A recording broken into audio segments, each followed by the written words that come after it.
चलिए देखिए, ये जो थर्ड पॉइंट आपके सामने था कि क्रेडिटर को हमने 75% स्टॉक दिया, ये बहुत ही सिंपल सा पॉइंट था, आपको बता दिया कि स्टॉक का एक हिस्सा जो 150 का था वो क्रेडिटर के 150 के हिस्से से सेटल हो गया, मतलब कैंसिल हो गया।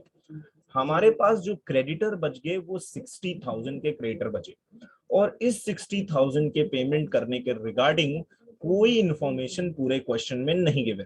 तो अगर कोई इंफॉर्मेशन नहीं गिवन है तो हमारा नोट्स अप्लाई हो जाएगा इसके ऊपर, और नोट्स कहता है अगर किसी लाइबिलिटी के बारे में नहीं बताया गया है तो उसको फुल पेमेंट करेंगे। तो माय डियर, ये 60,000 का लाइबिलिटी डेबिट साइड से पे हो गया पूरी तरह उसी नोट से। अब रह गई बात स्टॉक की।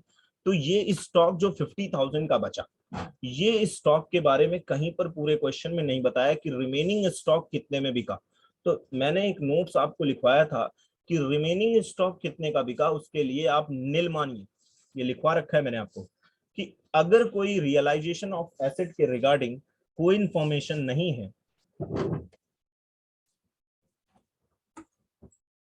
कोई इंफॉर्मेशन एसेट के रिगार्डिंग नहीं है कि रियलाइजेशन ऑफ एसेट कितने रुपए में हो रहा है, तो उसको हम नील मान लेते हैं। तो स्टॉक के बारे में 150,000 जो हमारा बचा था उसके बारे में कोई इन्फॉर्मेशन नहीं थी, इसलिए 50,000 को नील मान लिया। और क्रेडिटर के बारे में कुछ नहीं बताया था, इसलिए उसको पूरा पेमेंट कर दिया 60,000। ये रूल है, जो रूल मैंने आपको शुरुआती क्लास में लिखवाया।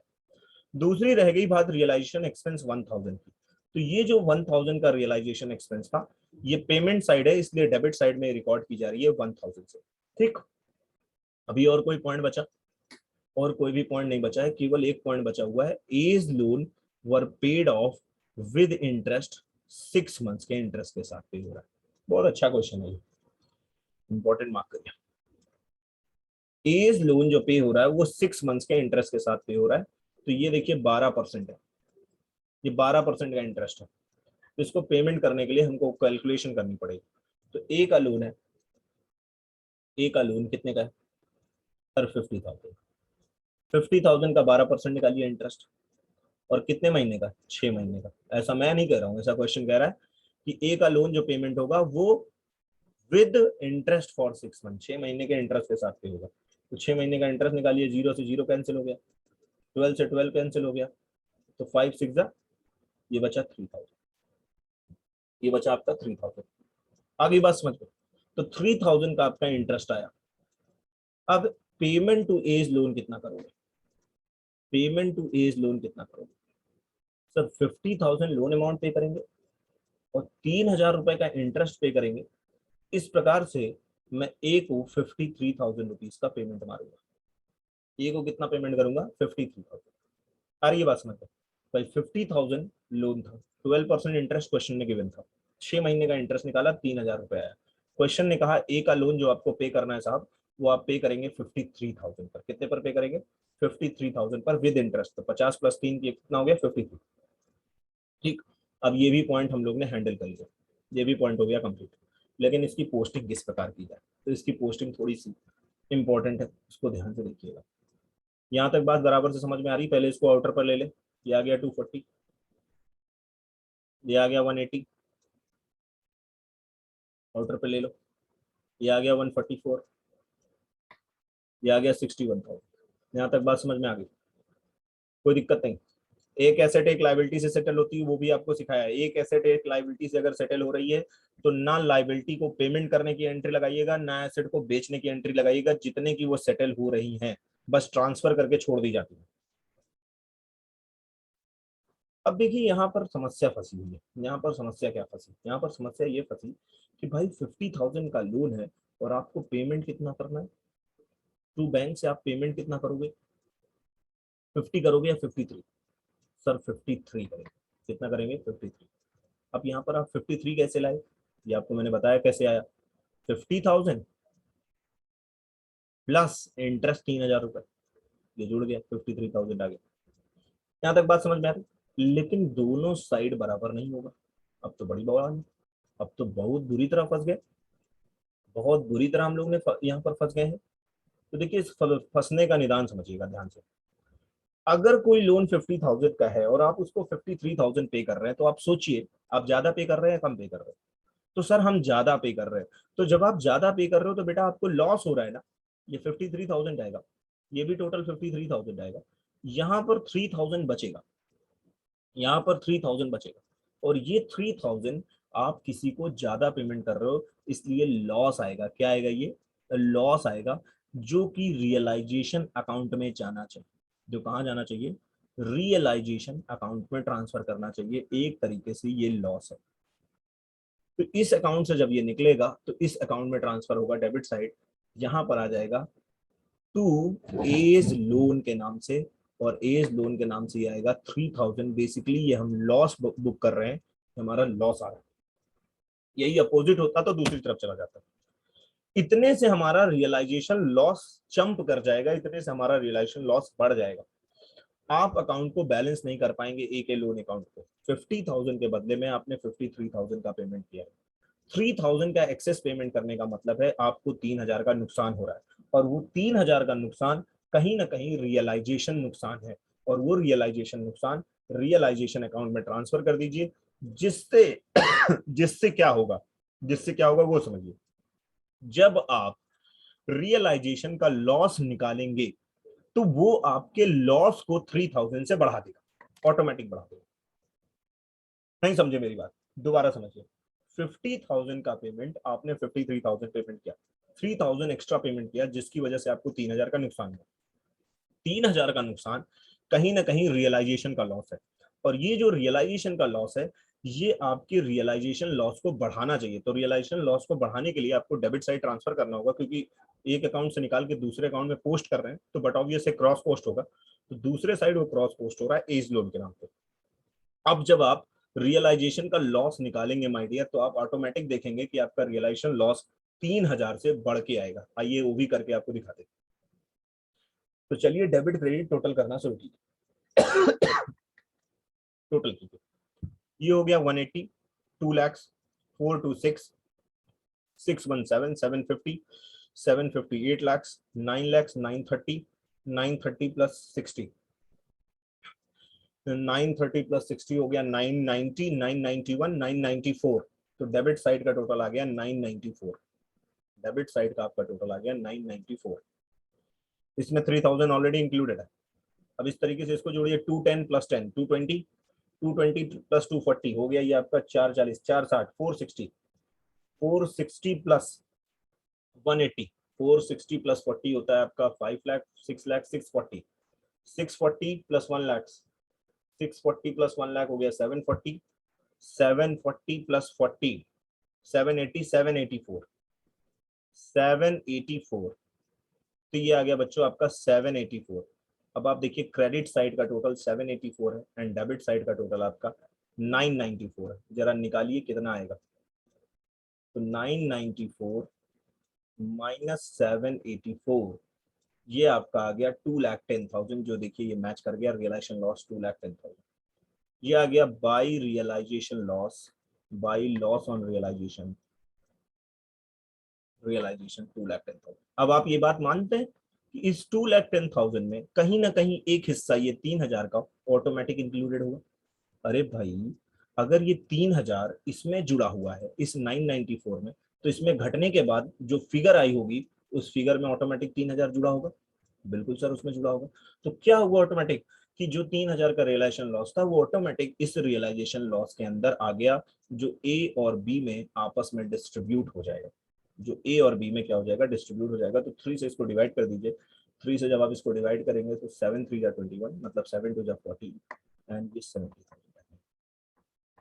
Got it? यहाँ तक बात समझ में आ गई? बस अब उठाना है आपको, डबल एंट्री सिस्टम लगाना है, डबल पोस्टिंग कंप्लीट करके खत्म करना है। तो आइए फटाफट से हम लोग डबल पोस्टिंग स्कीम आते थे फटाफट से। तो चलिए शुरू करते हैं। जो बैंक वाला है वो बैंक में, जो ए वाला है वो ए में, जो बी वाला है वो बी में, क्योंकि अब आ रही है डबल पोस्टिंग की स्टार्टिंग। क्योंकि आपको पता है ये जितने भी रेड मार्कर से लिखे हुए हैं या जो भी एडजस्टमेंट है, ये अभी एक बार पोस्टेड है। इनको दोबारा हम लोग पोस्ट करते हैं। कैसे पोस्ट करेंगे? जो ए है वो ए में, जो बी है वो बी में, जो बैंक है वो बैंक में, जो बैंक है वो बैंक। तो चलिए देखिए, ए वाला ए में आएगा, तो ए में आएगा तो ए के डेबिट साइड में आएगा, क्योंकि ए रियलाइजेशन के क्रेडिट साइड से अगर कोई चीज निकली है तो ए के डेबिट साइड में आएगी। ए के डेबिट साइड में आएगी कितनी, ए के डेबिट साइड में आ जाएगी 240, और बी में कितनी आएगी माय डियर, ये बी में कितनी आएगी, बी में आएगी 180, तो क्रेडिट में है तो डेबिट में 180, और क्या लिखोगे, टू रियलाइजेशन, क्या लिखोगे, टू रियलाइजेशन। लीजिए एक ये हिस्सा हो गया।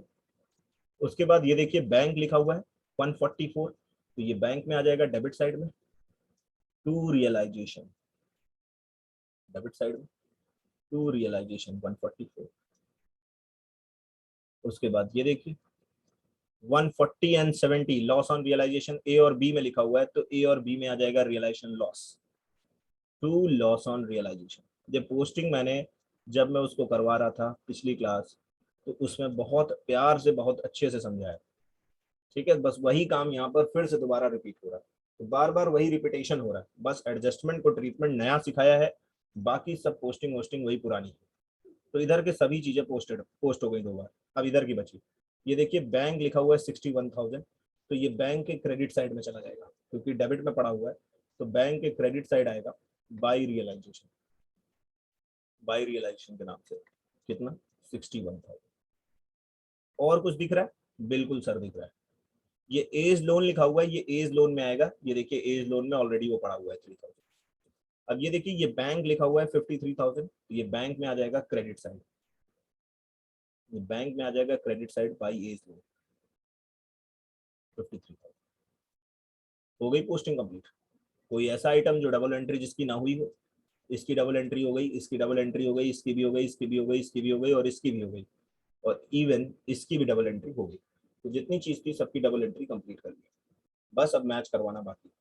अब क्या करना है आपको, पार्टनर कैपिटल को कर दीजिए बैलेंस, टोटल करके पार्टनर कैपिटल को कर दीजिए बैलेंस, जो काम उसमें करते, इसको टोटल करेंगे तो ये आ जाएगा 4,60,000, इसको टोटल करेंगे तो ये आ जाएगा 2,80,000, और यहाँ से 4,60,000 280, और इसमें से माइनस कर दीजिए 380, 380 जब माइनस करेंगे तो ये बचेगा 20,80, 80,000 यहाँ बचेगा, और 70 80 कितना होता है 2.5 लाख, 270, तो यहाँ बचेगा 10,000, और इस 10,000 को लिख देंगे आप टू बैंक फाइनल पेमेंट। लो जी ये भी खत्म, फाइनल पेमेंट। क्या फाइनल पेमेंट दिया हुआ है, क्या क्वेश्चन में सोल्यूशन में फाइनल पेमेंट दिया हुआ है आंसर में, 80 एंड 10, ये देखिए मैच भी कर गया 80 एंड 10, बस खत्म हो गया कमाल। ये जो 80-10 आया ये भी एडजस्टमेंट का हिस्सा है। कैसे आया सर, इम्प्लाइड एडजस्टमेंट है, क्योंकि ए बी को हम लोग पेमेंट करते हैं। सारी बातें यहाँ पर आप देखेंगे तो आपको खूबसूरती से लिखी हुई है।